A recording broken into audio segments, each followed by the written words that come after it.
भूतहा अस्पताल सच्ची डरावनी कहानियां। भूतहा अस्पताल के खौफनाक रास्ते से गुजरना पड़ा भारी। आज जो मैं आपको किस्सा बताने जा रहा हूँ वो हमारे कस्बे के भूतहा अस्पताल का है। सारे कस्बे के लोग इस अस्पताल को भूतहा अस्पताल कहते हैं। इस अस्पताल का असली नाम विक्टोरिया अस्पताल है। इस अस्पताल को आज से करीबन 100 साल पहले अंग्रेजों ने बनवाया था। उस अस्पताल के सामने एक कब्रिस्तान है। मेरे दादाजी ने मुझे बताया था कि आज से 60 साल पहले इस अस्पताल में ऑपरेशन के दौरान एक लड़की की मौत हो गई थी। तब से उस लड़की की आत्मा उस अस्पताल में भटकती है।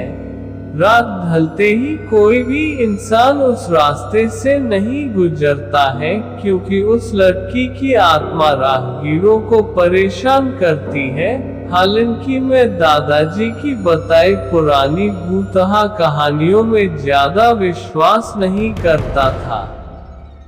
एक रात मैं अपने दो दोस्तों अंकित और राजू के साथ रात को बाइक पर घूम रहा था। तभी मेरे एक दोस्त ने मुझसे विक्टोरिया अस्पताल वाले रास्ते से चलने को कहा। हम में से कोई भी ज्यादा भूत प्रेतों पर विश्वास नहीं करते थे और हमने उस रास्ते से जाने का पक्का किया। उस समय रात के 10 बज चुके थे। हम तीनों ने ये बात अपने परिवार वालों को नहीं बताने का वादा किया और उस रास्ते पर निकल पड़े। जैसे ही हम उस रास्ते से निकले, रास्ते पर रेत होने की वजह से हमारी बाइक फिसल गई और हम तीनों धाम से बाइक से दूर गिर गए।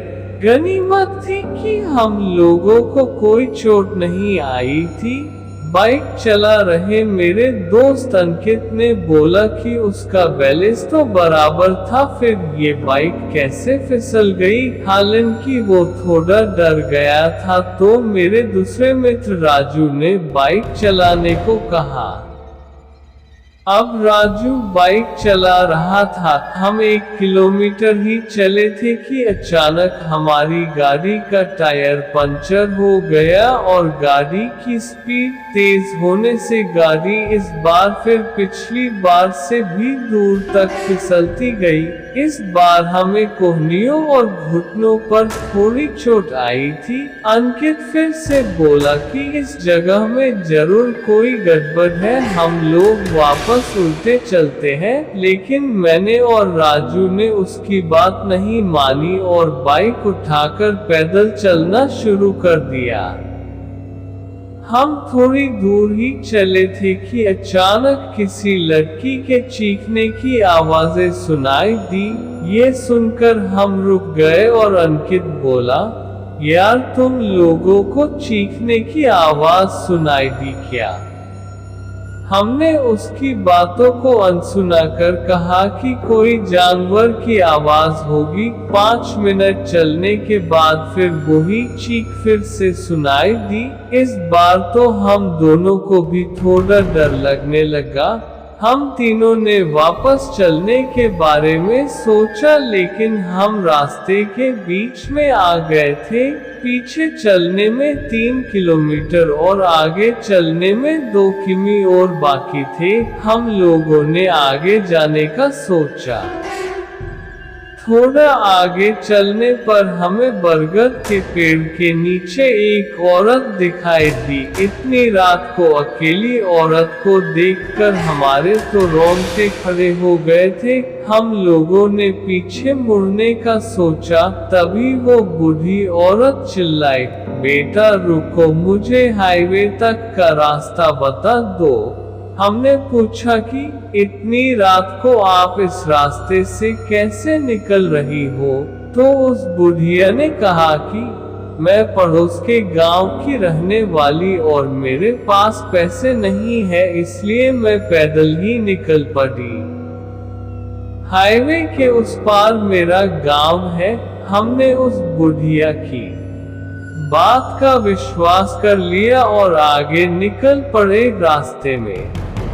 वो बुढ़िया हमसे सारी बातें पूछने लगी। बुढ़िया हम तीनों के पीछे चल रही थी। हम तीनों दोस्त अब अपनी बात कर रहे थे। तभी राजू बोला कि लो मान जी आपका रास्ता आ गया। और वो जैसे ही पीछे मुड़ा तो वहाँ कोई नहीं था। हम तीनों की तो सिट्टी पिट्टी गुल हो गई। हम बाइक को धक्का मारते हुए जोर से भागने लगे। भागते भागते अंकित ठोकर खाकर गिर गया और हमें जोर से चीखें सुनाई दी। हमने भी बाइक को वहीं पटककर अंकित को साथ लेकर दौड़ने लगे और अस्पताल के पास कब्रिस्तान तक पहुंच गए। ये सब घटित होते 12 बज चुकी थी। हम पसीने से तरबतर हो गए थे और कब्रिस्तान पार कर एक मंदिर में रुक गए, क्योंकि अगर बिना बाइक के घर जाते तो जूते पड़ते। इसलिए उस रात मंदिर में ही रुक गए और सुबह होते ही बाइक लेकर अपने अपने घर आ गए और घर वालों दोस्त के यहाँ रुकने का बहाना बना दिया। उस रात के बाद से हम उस रास्ते से कभी नहीं गए। मुझे आज भी सपनों में वो भूतिया बुढ़िया और चीखने की आवाजें आती है।